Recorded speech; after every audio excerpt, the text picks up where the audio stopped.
गौतम बुद्ध की ये कथा जाने अनजाने हुई भूलों से करेगी आपका मन शांत। एक बार भगवान गौतम बुद्ध के शिष्य जानना चाहते थे कि मोक्ष कैसे प्राप्त किया जा सकता है। शिष्यों की बात मानकर बुद्ध ने एक कहानी सुनानी शुरू की। ये कहानी थी एक जल्लाद और भिक्षुक की। किसी राज्य का मुख्य जल्लाद, जिसने बहुत से गुनहगारों को दंड दिया था, अब वह रिटायर होकर राज्य से बाहर एक कुटिया बनाकर जीवन व्यतीत कर रहा था।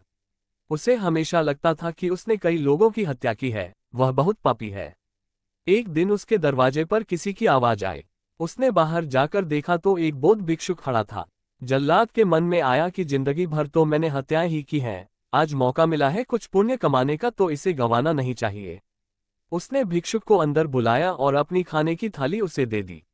भोजन करके भिक्षुक ने जल्लाद से बातचीत शुरू कर दी। जल्लाद ने भिक्षुक को अपने जीवन की सारी कहानी सुनाई। जल्लाद की वेदना सुनकर भिक्षुक ने पूछा कि क्या तुमने वे जीव हत्याएं अपनी मर्जी से की थी। जल्लाद ने कहा, नहीं, मैं तो बस अपने राजा की आज्ञा का पालन कर रहा था। तब भिक्षुक ने कहा, तब तुम अपराधी कैसे हुए? तुम तो अपने राजा के आदेशों का पालन कर रहे थे। जल्लाद को एहसास हुआ कि वह किसी गलत काम के लिए जिम्मेदार नहीं था, उसका कोई दोष नहीं है।